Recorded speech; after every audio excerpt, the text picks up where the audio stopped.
This story is titled, My Golden Brother Falsely Accused Me of Sleeping with Another Woman Before My Engagement Party. My fiancé immediately took his side, but years later my family explained his true motives, and now I understand everything.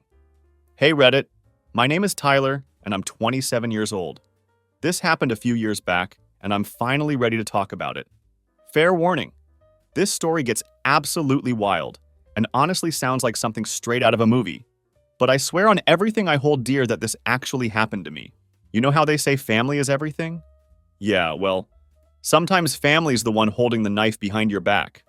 My brother Derek taught me that lesson the hard way, and this whole mess started way before I even met my ex-fiancée Victoria. It all began with my brother Derek and his ex-girlfriend Melissa. Derek wasn't just dating this girl, the dude was straight up obsessed with her. We're talking fatal attraction level stuff here. He'd been with Melissa for 3 years and was already planning their whole future together. He had the ring picked out. Our whole family knew about it because he wouldn't shut up about how perfect she was. Melissa was decent looking, I guess, but nothing special to me. Derek thought she was God's gift to Earth, though. The guy would literally plan his weekends around her work schedule and got genuinely upset if she wanted to hang out with her girlfriends instead of him. Looking back now, Melissa never seemed as into him as he was into her. During family dinners, she'd be polite but distant. She'd check her phone constantly and always had some excuse to leave early. Derek would make these grand romantic gestures, surprise trips, expensive jewelry, elaborate date nights, and she'd just seem bored by it all. But Derek was completely blind to the obvious signs that something wasn't right. The one person who saw through this whole charade was my sister Nicole. She's 2 years younger than me and works as a nurse at the county hospital. Nicole has always been the most level-headed person in our family, and she knew something was off from day one. She said there was something fake about Melissa, like she was always performing instead of just being herself. That girl is playing Derek like a fiddle, Nicole told me once. And when she's done with him, it's going to get ugly. Those words turned out to be more prophetic than either of us could have imagined. Then came what I can only describe as the family barbecue from hell. This was supposed to be our annual Memorial Day gathering. The whole extended family, neighbors, the usual crowd. Derek had been hyping it up for weeks because he was planning to propose to Melissa at the event. He'd been talking about it non-stop, going over every detail of how he wanted the moment to be perfect. Everything was going completely normal at first. Uncle Jim was cracking his usual arsenal of bad dad jokes. Cousin Dave was showing off on the volleyball court like he always did. And Derek was being his usual over-the-top self, making sure everything was absolutely perfect for his big moment. The atmosphere was relaxed and festive, exactly what you'd expect from a typical family gathering. Then that moment came that would change everything. Suddenly, when the noise of the party started fading into an expectant hush, Derek got down on one knee in front of everyone. All of us watched, waiting for Melissa's response, expecting the typical tears of joy and excited yes that you see in movies. Instead, she did something completely unexpected that nobody saw coming. She just snapped. Without any warning, she stood up and dropped this absolute bomb on everyone gathered there. I can't do this. I don't love you, Derek, she announced to the stunned crowd. I never have. I've been trying to force it because you're a good guy, but I can't marry someone when I have feelings for someone else. The whole backyard went dead silent. Even the neighbor's dog stopped barking. Derek just stared at her like she'd spoken in a foreign language, his face cycling through confusion, disbelief, and growing horror. Then Melissa looked directly at me and said the words that would basically ruin my life for the next several years. I'm in love with your brother. I had absolutely no idea what to say. We'd only ever had polite small talk at family events. That was literally it.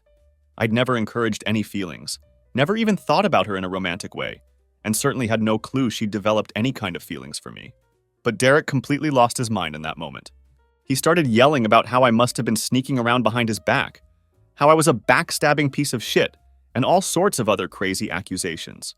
I tried desperately to explain that I had literally no idea Melissa felt this way, that I'd never encouraged it or done anything to lead her on. I emphasized that I'd never even thought about her like that, but it didn't matter. In Derek's head, I'd somehow stolen his girl, and that was that.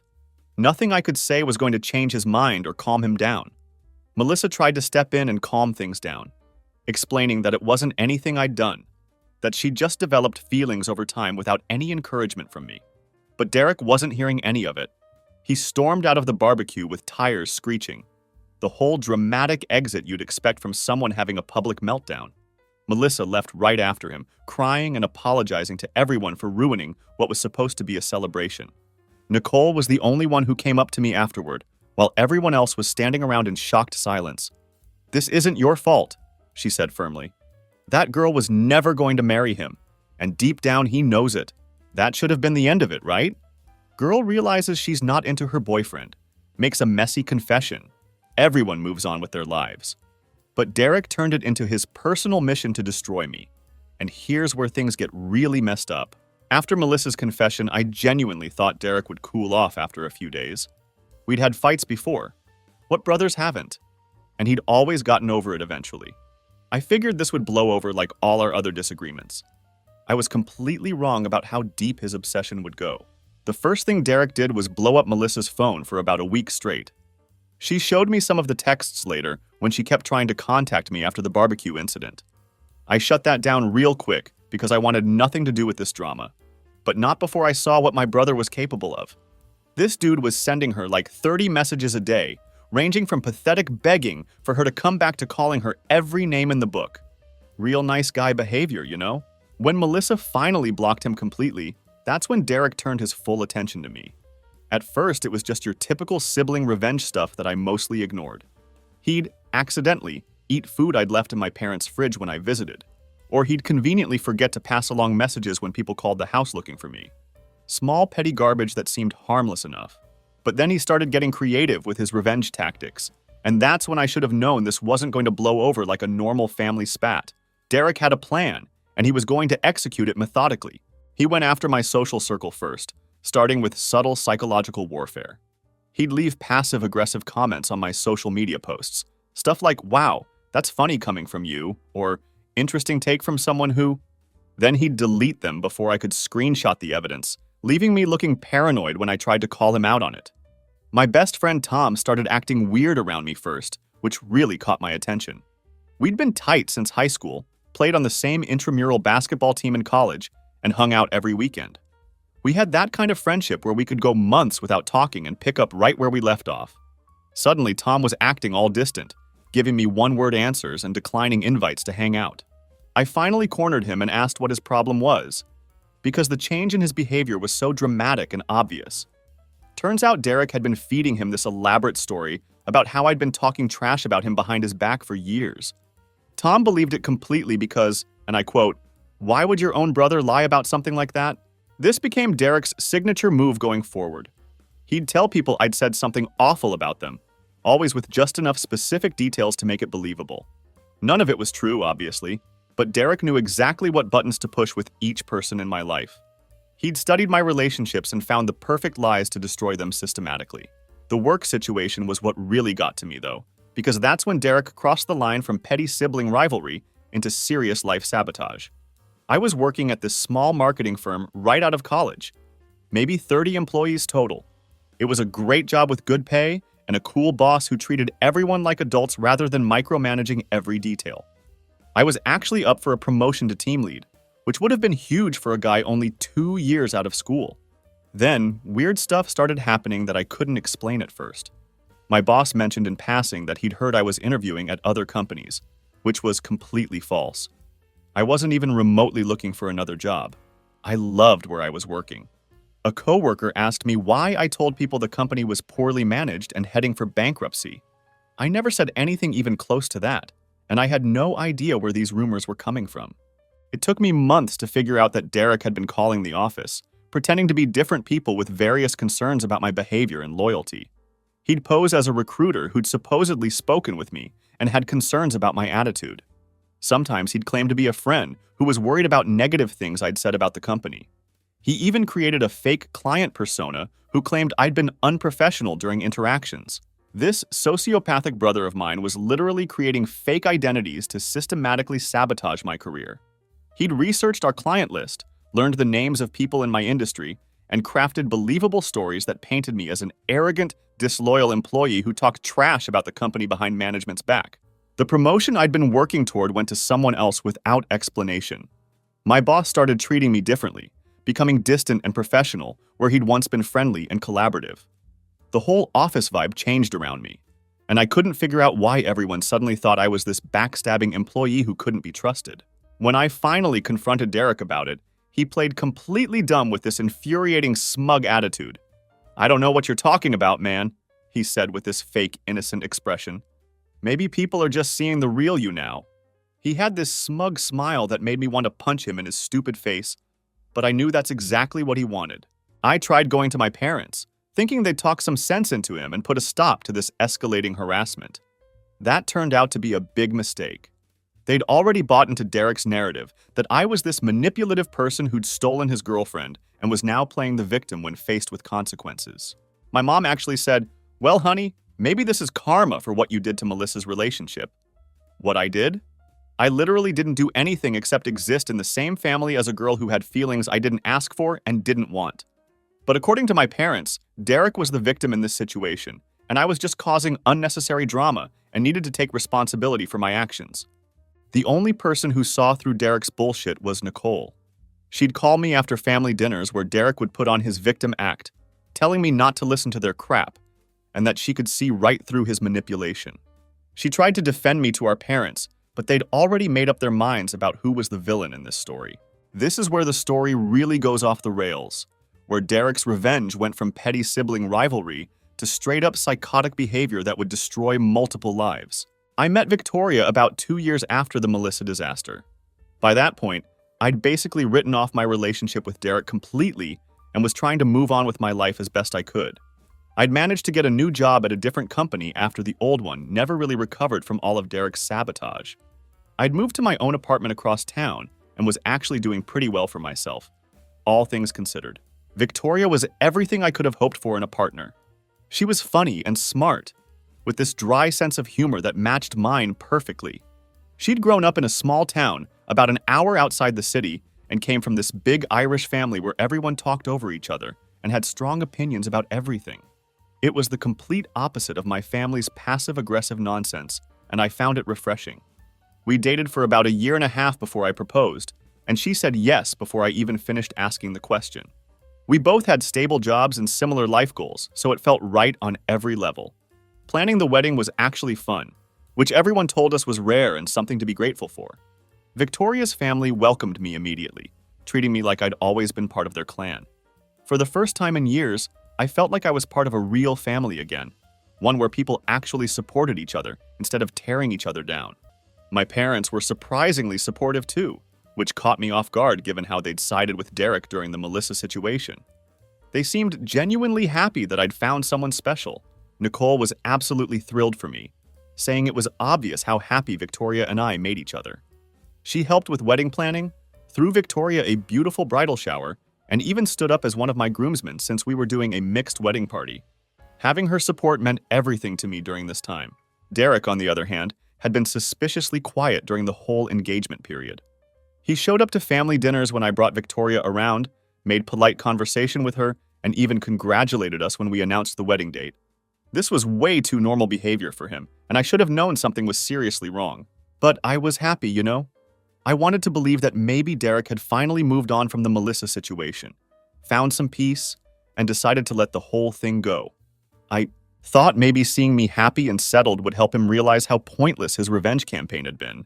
The wedding was set for a Saturday in June at this beautiful venue about 20 minutes outside town. Nothing too crazy, maybe 80 people total. We planned an outdoor ceremony with the reception in the same building. Victoria wanted something simple and elegant, and honestly, I would have married her in a gas station bathroom if that's what she wanted. We decided to keep things traditional by not seeing each other the night before the wedding. Victoria was staying at her parents' house with her bridesmaids for a girls' night, and I was supposed to be having some bachelor party that my friends had planned. But I wasn't really feeling the whole party scene that night. I was nervous and excited, just wanting some quiet time to think about everything that was about to change in my life. So instead of hitting up bars with the guys, I got a room at this hotel near the venue. I told everyone I just wanted to chill out, watch some TV, and get a good night's sleep before the big day. My friends respected that decision completely. I even turned off my phone around 9 p.m. because I didn't want any distractions from the peaceful evening I had planned. By the time I woke up the next morning, got dressed, and headed to the venue, it was already over. I just didn't know it yet. This is the hardest part of the story to write. Even now, Years later, thinking about that day makes me feel physically sick to my stomach. I showed up to the venue about 2 hours before the ceremony was supposed to start, and I was actually in a great mood. I was thinking about how in just a few hours I'd be married to the love of my life, starting our new chapter together. The parking lot should have been my first clue that something was terribly wrong. There were way too many cars for that early in the day, and I could see people standing around in groups, talking in those hushed, serious voices that usually means something bad has happened. I walked into the venue and immediately felt the shift in atmosphere. The decorations were still up and the flowers were in place, but there was this feeling in the air that I can't even describe properly. It was like walking into your own funeral. Everything looked right on the surface, but something fundamental was horribly wrong. Victoria's maid of honor, Maria, saw me first, and the look on her face was pure disgust. Not sadness, not disappointment, complete disgust. She walked right up to me and slapped me across the face hard enough that my ears rang and the sound echoed through the room. "How could you do this to her? How could you do this to Victoria?" She screamed at the top of her lungs. Everyone in the room turned to stare at us. Victoria's family, my groomsmen, random guests who'd already arrived for what they thought was going to be a celebration.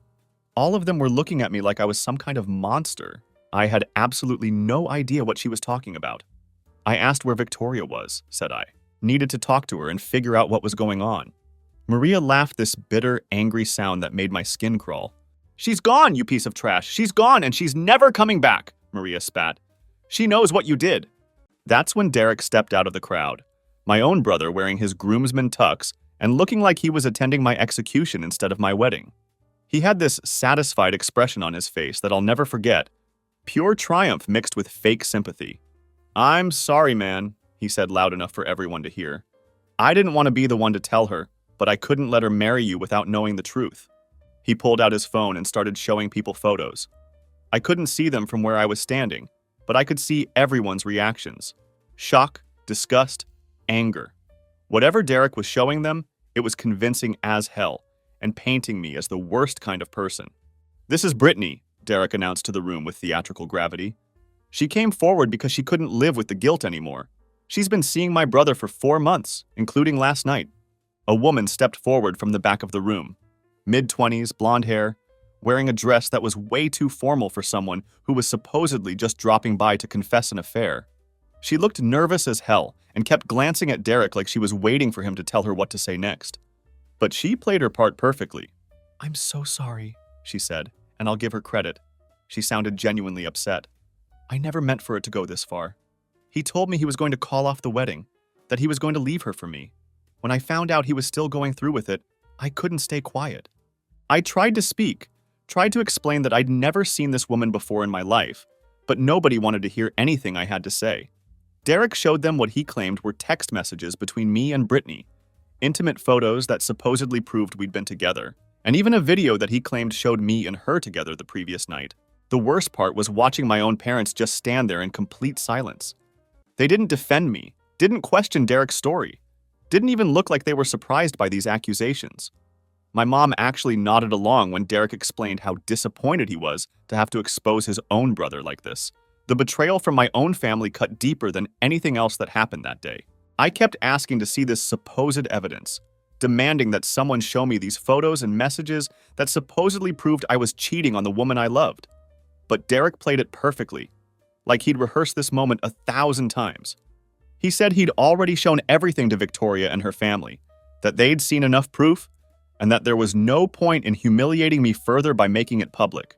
Someone mentioned calling Victoria, trying to get her to come back so we could work this out and I could defend myself. That's when Derek dropped the final bomb that sealed my fate completely. "She doesn't want to see him," Derek announced with fake sadness. "She made that very clear to everyone. She said if he tries to contact her, she'll call the police." The room went completely silent after that statement. Even I didn't know what to say in response. The woman I was supposed to marry in less than 2 hours thought I was a cheating scumbag who had betrayed her in the worst possible way. I stood there in my wedding tux in front of all our friends and family and watched my entire life crumble before my eyes. The wedding was off. Victoria was gone. Everyone I cared about thought I was a lying, cheating piece of garbage. And my own brother was the one holding the match that had burned it all down. I didn't even fight it at that point. What was the use? Nobody was going to believe me over the evidence Derek had manufactured. Nobody was going to take my word over the testimony of his mystery accomplice. The damage was done, and there was no coming back from it. I walked out of that venue and drove straight home without talking to anyone. I didn't try to explain myself or defend my character. I didn't even take off the tux. I just sat in my apartment and stared at the wall, trying to process what had just happened to my life. My phone started ringing around dinner time, and for a split second I thought maybe it was Victoria calling. Maybe she'd realized this was all an elaborate setup. Maybe she wanted to hear my side of the story. I answered on the first ring with hope in my heart. "Don't ever contact me again," she said, her voice cold and completely different from the woman I'd fallen in love with. "If you call me, if you text me, if you come to my house or my work, I will call the police. We're done forever." She hung up before I could say a single word in my defense. But then, Derek decided to show up at my apartment around midnight, still wearing his tux and looking like he'd just won the lottery. I opened the door, and he smiled at me. Actually smiled. "How's it feel?" he asked with obvious satisfaction. That's when something inside me finally snapped. All the years of his petty revenge, all the lies and manipulation, it all came rushing back at once. I grabbed him by his shirt collar and shoved him against the hallway wall. "You destroyed my life," I said through gritted teeth. "You destroyed my life over some girl who never even wanted you." Derek laughed while I was pinning him against the wall. "And I'd do it again," he said without any remorse. "You took everything from me. Melissa, my future, my happiness. So I took yours. Fair trade." I wanted to beat the living hell out of him right there. I wanted to smash his face into the wall until he took it all back, until he admitted what he'd done to everyone who'd believed his lies. But I knew that's exactly what he wanted. For me to prove I was the violent, unstable person he'd painted me as.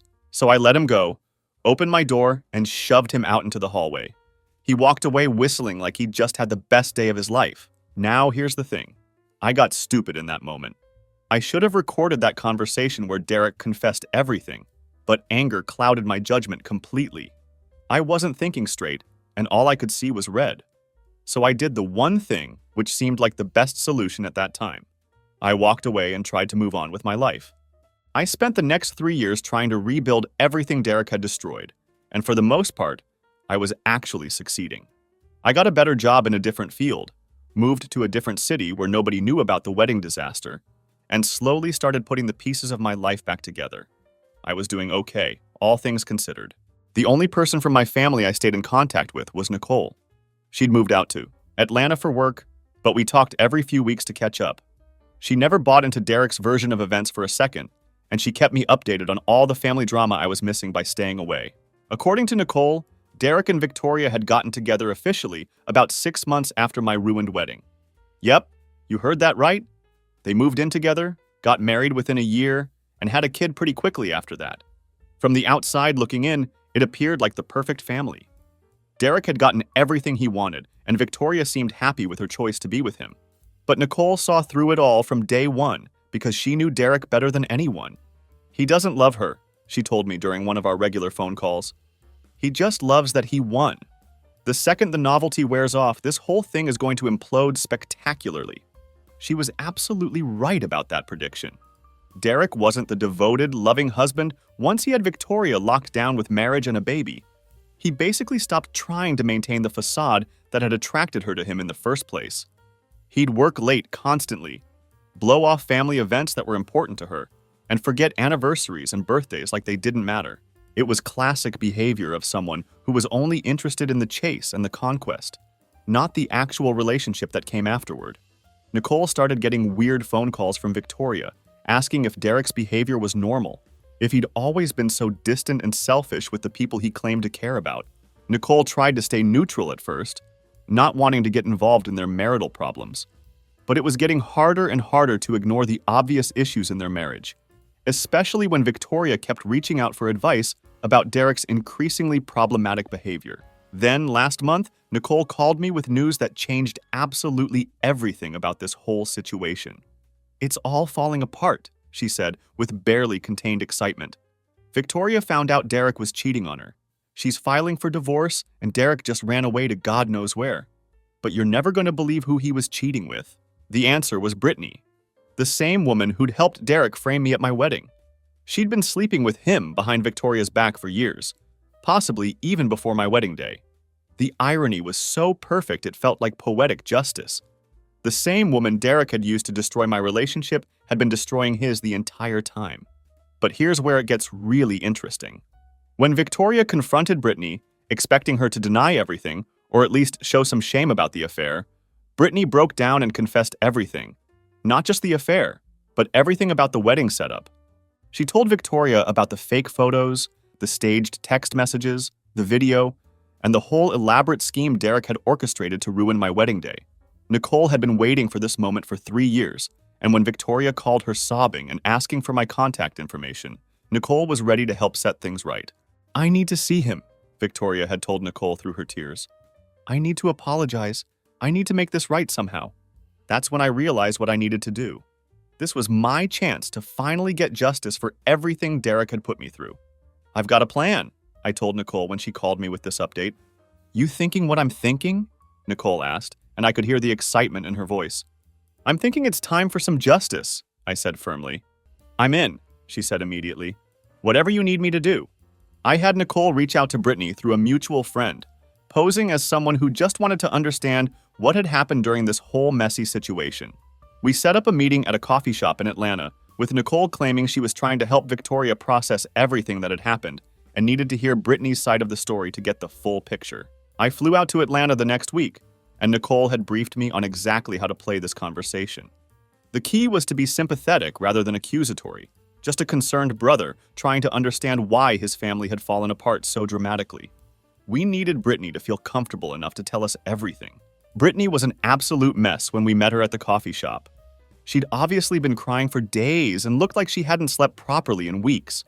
The guilt was eating her alive, and it was written all over her face.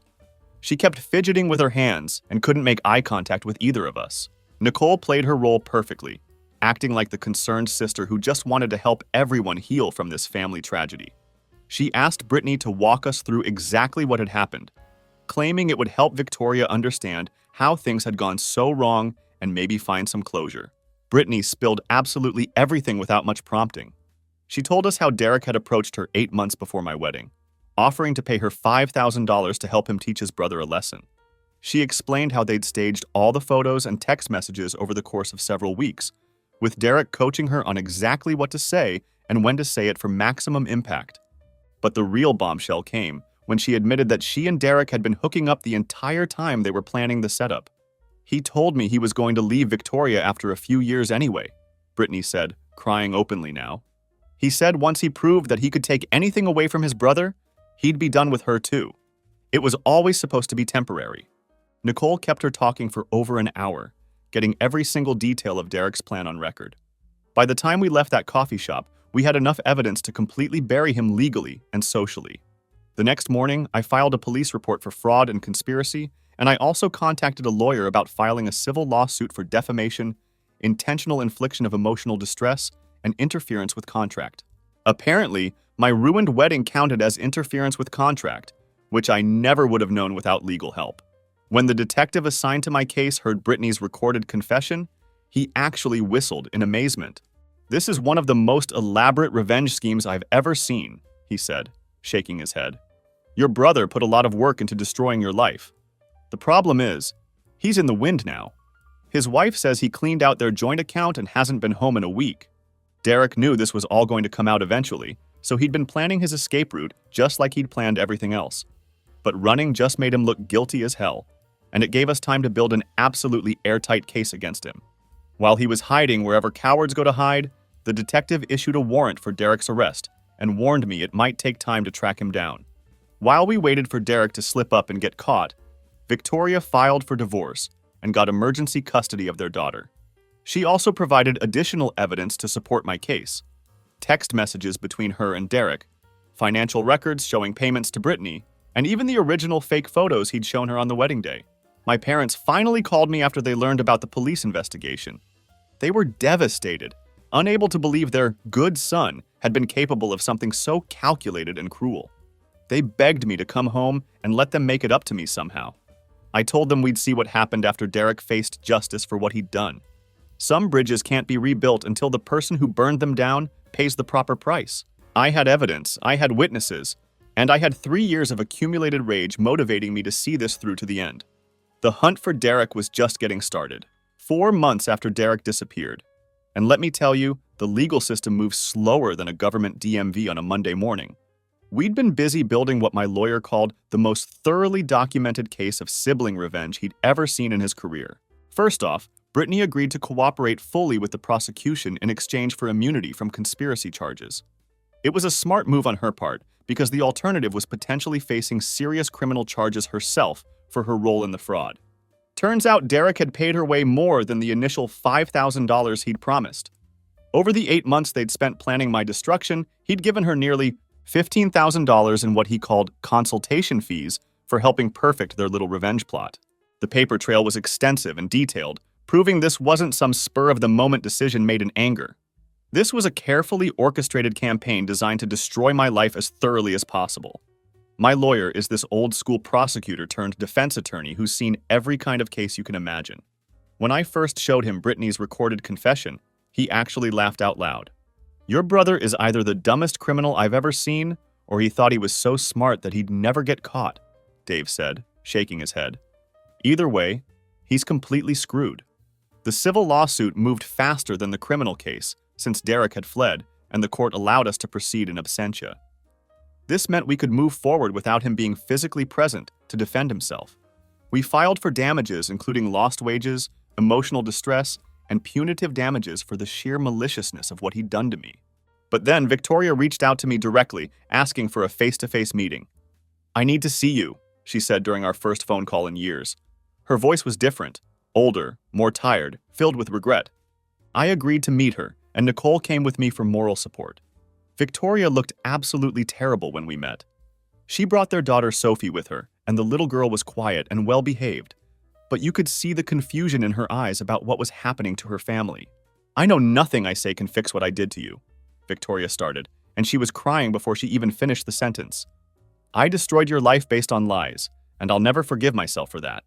She explained how Derek had manipulated her, showing her the fake evidence and convincing her that I was this terrible person who had been betraying her behind her back. I listened to her apology, and while I appreciated the gesture, I could tell there was something else she wanted to say.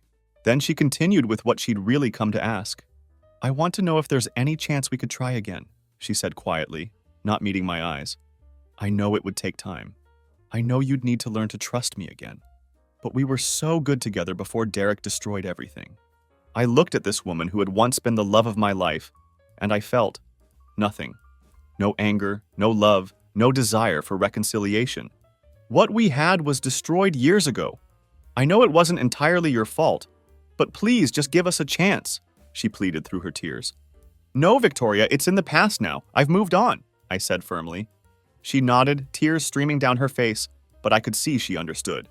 I explained that this wasn't about holding grudges or being unable to forgive. Some things, once broken, simply can't be fixed, no matter how much both people want it to work. Too much had happened, too much time had passed, and we were different people now. Before we left, I looked at Sophie again.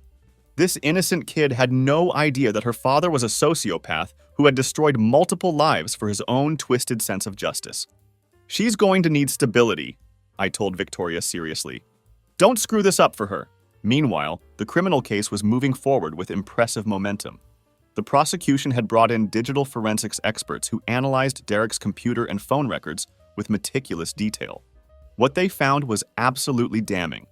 Drafts of the fake text conversations going back months, detailed planning documents, and even a folder on his laptop labeled Operation Payback, with timelines and notes about the entire plan.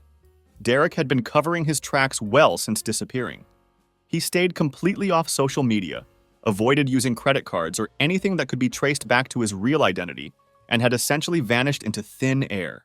The police thought he might be working under the table somewhere, probably using cash only, but had no solid leads on his actual location. The criminal prosecutor told me they were building charges that could put Derek away for up to 10 years if convicted on all counts. This isn't just a family dispute, she explained to me during one of our meetings. Your brother committed serious crimes that affected multiple victims over several years. The court takes this kind of systematic harassment and fraud very seriously. My parents tried desperately to reach out to Derek, hoping to convince him to come home and face the charges like a man. They were still somewhat in denial about the full extent of what he'd done, thinking maybe if he apologized and made proper amends, this could all be worked out without destroying the family completely. I had to set them straight on that unrealistic expectation. Derek destroyed my life for fun, I told them bluntly. This isn't something you apologize your way out of. He's going to prison, and he deserves every single day of it.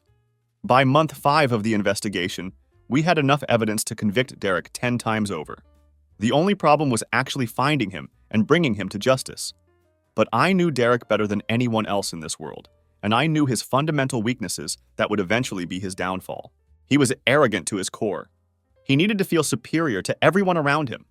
And most importantly, he couldn't resist the urge to gloat about his victories, even when staying quiet would be the smart thing to do. Sooner or later, his ego would slip up and give him away. Justice was coming for him. It was just a matter of time and patience.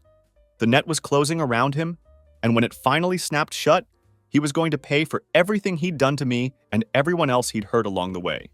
7 months into the investigation, justice was finally served, and holy shit was it worth the wait.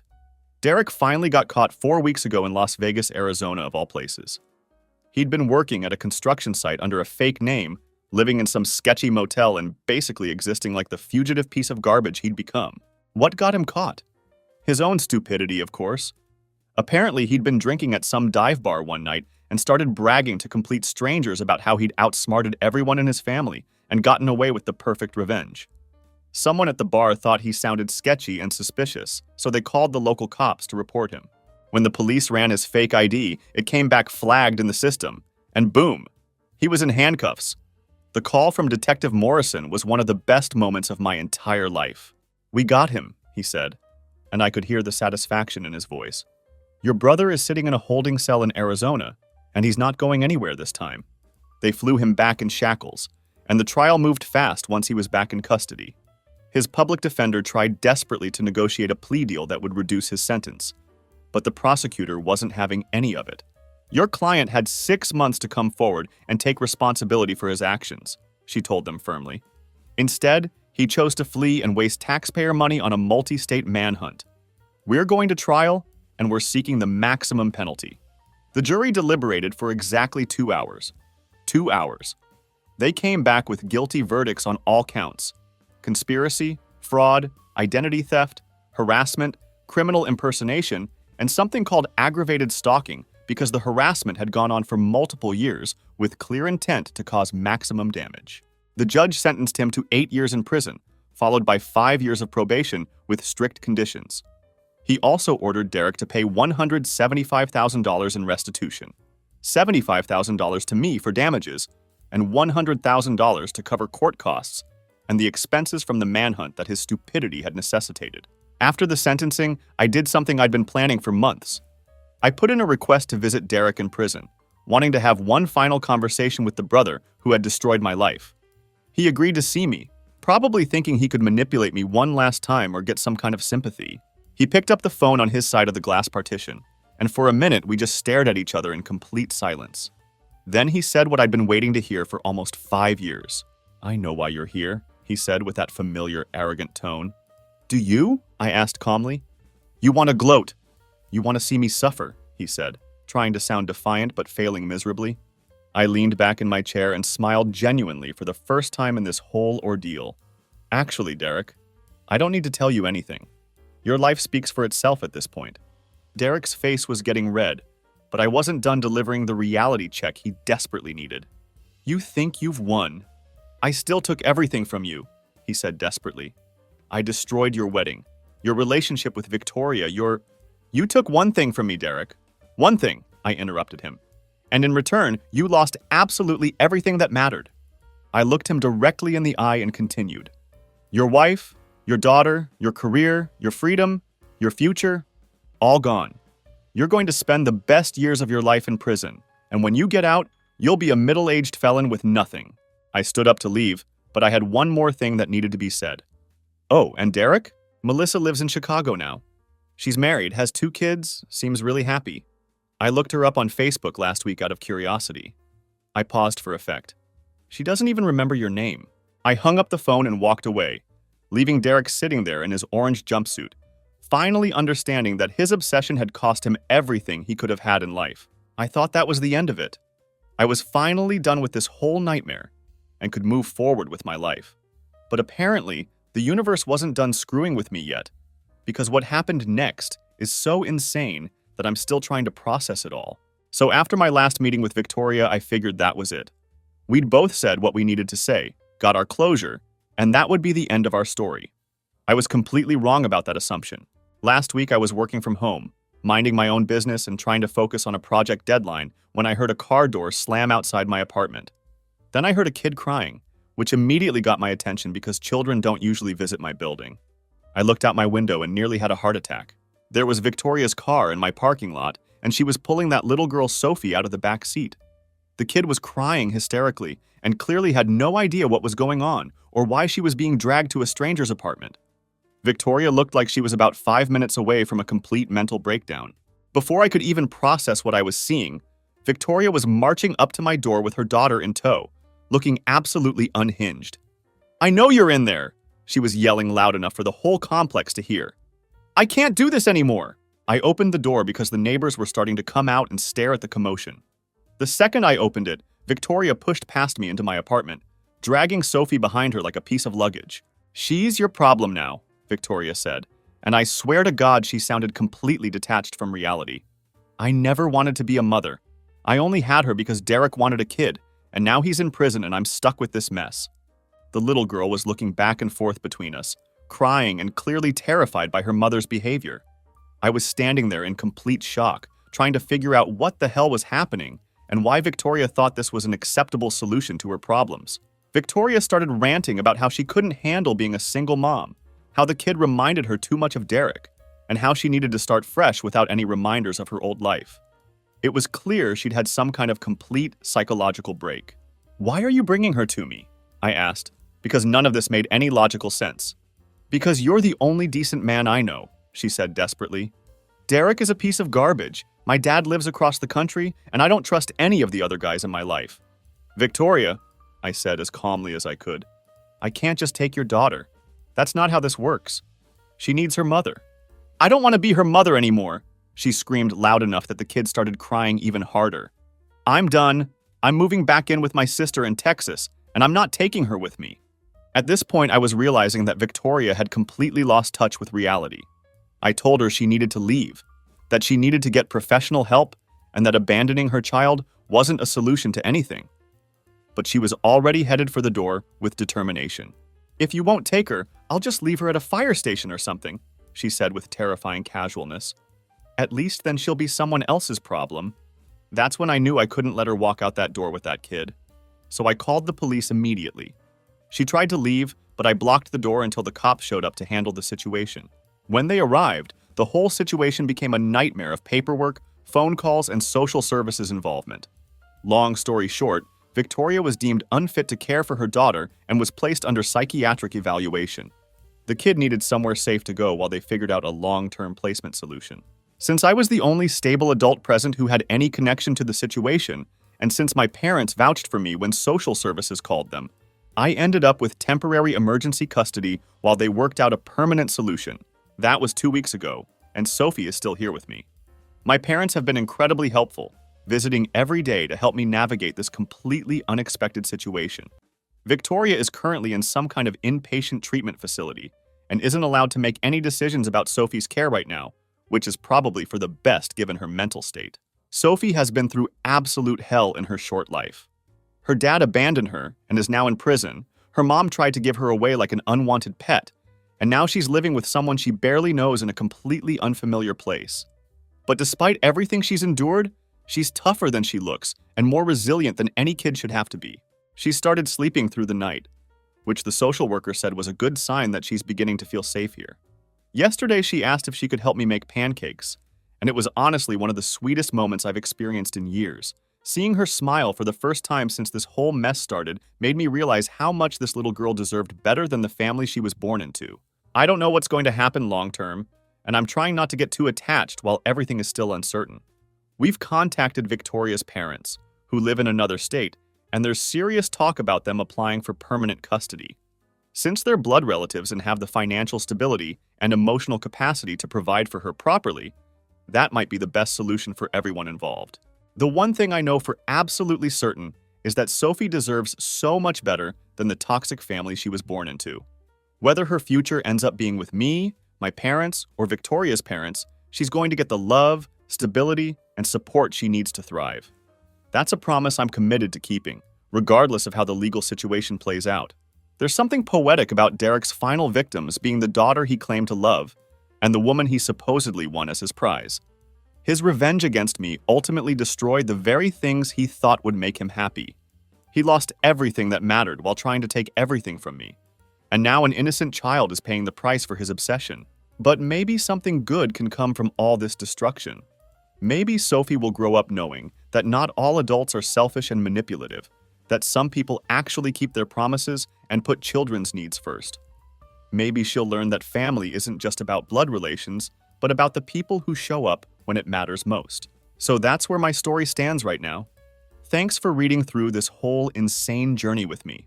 It's been therapeutic to finally get it all out there and share what really happened during the darkest period of my life.